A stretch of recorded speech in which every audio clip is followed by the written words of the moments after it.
Hello guys, hope you're doing well as always and welcome back to another video. Today we're going to be looking at my World Cup predictions using the Telegraph's World Cup predictor. I essentially couldn't be asked to make my own graphics, so we're using this. It's nice and dead simple. And if you guys are new here, please make sure to subscribe, stick around for more football vlogs, FIFA content. But without further ado, let's get straight into my predictions. Will England and Gareth Southgate end 56 years of hurt in Qatar? Select first, second and third place in each group and the winners of each knockout round to find your World Cup champion. To answer the first question, probably not, but we'll hope. Be optimistic. I'm wearing this England shirt for a reason. You can't see it's an England shirt because Mike's in the way. Great start to the video. First up with Group A, we've got Qatar, Ecuador, Senegal, and the Netherlands. I think this one's pretty straightforward in terms of who's going out, and I think that's going to be Qatar and Ecuador. I don't think either team have necessarily got much to keep them in the competition, but starting with a team that I think is going to be first, I think it's going to be Netherlands. I think there's too much quality in that team for Senegal to properly compete. There's already doubts over Sadio Mane, whether or not he's going to be fit for the World Cup. Koulibaly and Edouard Mendy haven't been in the best form for Chelsea, so I think that they're going to struggle. I still think that they are going to be the best of the African teams in this competition, and I think they're probably one of my dark horses for this competition, but I do think they're going to be second, Ecuador third, and Qatar bottom. I don't think it's going to be a memorable tournament for the hosts, which moves us on to Group B. England, Iran, USA, and Wales, and there's a hell of a lot of derbies in this. England, USA, Wales, USA and Iran as well. I think will be a very feisty fixture, and I've got to back England in this, to be fair. I think this is a group that we should be winning, so I'm going to stick us straight on the top for that. This brings us on to my second dark horse of the tournament, which is going to be the USA. I think that second spot is a toss-up between Wales and the USA, but I think that America will just pip them to it, which means that Wales are going to be in third and Iran bottom. Iran have got some very good players, but not enough quality to compete with the likes of the USA and Wales for me. And Wales in international tournaments always seems to do very well. Euro 2016 was fantastic for them, and who's to say that they won't have a repeat endeavour in this tournament. Group C, and straight away I'm going to put Argentina in the top of this group. I can't really see Saudi Arabia challenging for second spot, which means that it is between Mexico and Poland for me in that second and third spot. And this is a really tricky one because I think there's a similar level of quality in it, but I am going to back Poland to finish in second place, which means that we're going to have Mexico in third, Saudi Arabia in fourth, but don't be surprised if Mexico finish second in that group, and I think there's plenty of room for upset in Group C. Group D, we've got France, Australia, Denmark, and Tunisia. I think this one's fairly straightforward. I think France are going to top the group, Denmark in second place. I think there is some flexibility with that top two, but you would expect France to top this group. Then I think that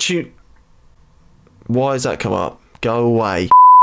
Right, now that's sorted. As I was saying, I think Australia will finish third in this group. I don't think that Tunisia are going to have much to bring to this World Cup, and I do think that France and Denmark are going to be the two to top this group. In Group E, we've got Spain, Costa Rica, Germany, and Japan. I think the top two again for this is pretty straightforward, and I do think actually it is going to be Spain that is going to top this group. I haven't been overly impressed with Germany over the last few years, but you know what it's like. You never underestimate the Germans, so I wouldn't be surprised if they top this group, but I do think that Spain played very well at the Euros, did well in qualifiers, and I think that for that reason they will top this group. It's going to be very tricky for Costa Rica to get into the top two, but they've done well at previous World Cups. However, I do think they're just going to fall short in third place, meaning that Japan are going to bottom this group in my prediction. Group F, we've got Belgium, Canada, Morocco, and Croatia. I haven't been massively impressed with Belgium, so I don't think they're going to have a fantastic World Cup, but I do think that they will top this group. There's a hell of a lot of quality in that team, although they are aging, and there's not enough young talent in there for me to have a nice balance for them to do well in this tournament. But like I said, I think they're going to top the group. Croatia should finish second. Morocco are going to finish third, and Canada bottom. Canada have got some great young players similar to the United States, but I don't think that they're going to have the World Cup that they're hoping for. And Morocco have got a decent bit of quality in that team, but I don't think they've got enough to challenge for the top two. And I think Croatia should comfortably find themselves in that second spot, potentially pushing for first. Moving into Group G now, we've got Brazil, Serbia, Switzerland, and Cameroon. I'm going to put Brazil straight in first place. I think they're going to have a great tournament, and I think they're going to top this group with ease. Second place is a little bit trickier because Serbia have got decent players, Switzerland have got some very decent players, and Cameroon are not to be underestimated. But I do think that Switzerland are going to be the team to finish second, Cameroon in third, and Serbia in fourth place. Last but not least, we move into Group H, where we've got Portugal, Ghana, Uruguay, and South Korea. I think Portugal are going to top this group with ease, and second place for me is a toss-up between any of the three, really. On second glance, France, I do think that Korea are going to struggle because they have got obviously Song Hyung-min, but I don't think that his presence alone is going to get them above 4th place, which means that it's going to be Ghana versus Uruguay, which is going to be very interesting to see how the Ghanaian fans take to Luis Suarez being on the pitch after what happened in the World Cup in 2010. And I reckon there's going to be a little bit of bite in that team, a shock potentially. I think Ghana are going to finish 2nd in that group, Uruguay 3rd, and Korea 4th. I like Ghana. I think they've got a lot of quality in that team, and I think they have enough to just pip 2nd place. Moving into the knockout rounds now, we find ourselves first and foremost with the Netherlands versus USA. And this is a very tricky fixture, I'm going to be completely honest, because the Netherlands, like I said, have got a very good squad, as have the USA, and there's going to be hunger on both sides. Redemption for the Netherlands or a statement World Cup for America. And I am going to go with America for this. Like I said at the beginning, they are one of my dark horses, and I can see them just knocking out the Netherlands, which is why I'm going to go for them. Second round of 16, we've got Argentina versus Denmark, another tricky fixture because Denmark in knockout football are very, very potent, but I think that Argentina are going to have too much for them. England versus Senegal in the next round of 16 game is another tricky fixture. England don't tend to fare very well against African opponents, but I do believe that we're going to have enough to get through. Obviously, I've got to back the boys, and I do think from an unbiased perspective as well, I do think we've got enough quality to beat them. France versus Poland, I think France are going to go through. Again, they've got a lot of quality in their team. Poland have the potential for an upset, and I wouldn't be surprised to see France go out early, to be fair, but I think they're going to have enough quality to see them through this fixture. Spain versus Croatia is another tricky fixture, both very good teams, and I think that Spain are just going to edge that one. Brazil versus Ghana, I think Brazil should fairly comfortably win this game. Again, Ghana have got a very good squad, but I do think that Brazil have got too much, especially in goal. They are spoiled for choice. Belgium versus Germany, I'm going to go for Germany because, like I said, I don't really think massively of Belgium this year. Same for Germany as well, but again, Germany are just a great side, and I think they're going to have way too much for Belgium to handle. Portugal versus Switzerland, now there is potential here for an upset, but I can only see Portugal going through. Switzerland, again, a very good team, but Portugal have got way too much quality in my opinion. Which brings us on to the quarterfinals. USA versus Argentina. I think Argentina have got that in the bag. Spain versus Brazil. That's going to be a very tricky game. I can see either side going through, but once again, I'm going to back Brazil. England versus France. Probably the trickiest fixture of this quarterfinal. It depends how optimistic I'm feeling.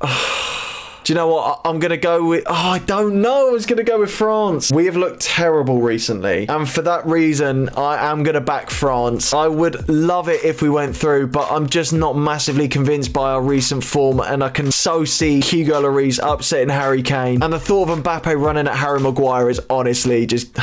I'm not looking forward to it. Which brings us on to the final quarterfinal, which is Germany versus Portugal. Do you know what? I'm going to go with Portugal. Obviously, Germany with 4 World Cups to their name already. Portugal with none, but I think that there's going to be a hunger in that Portuguese squad, and I think they are going to knock out Germany. Which brings us on to the semi-finals, and we've got an all-European semi-final and an all-South American semi-final, which sets us up nicely for a South American versus European final. Argentina versus Brazil is outrageously difficult, but I am going to back Brazil despite Argentina winning the Copa America. I do think that there is just too much quality in that Brazil squad, and I think that Argentina are going to just about fall short. France versus Portugal in the second semi-final.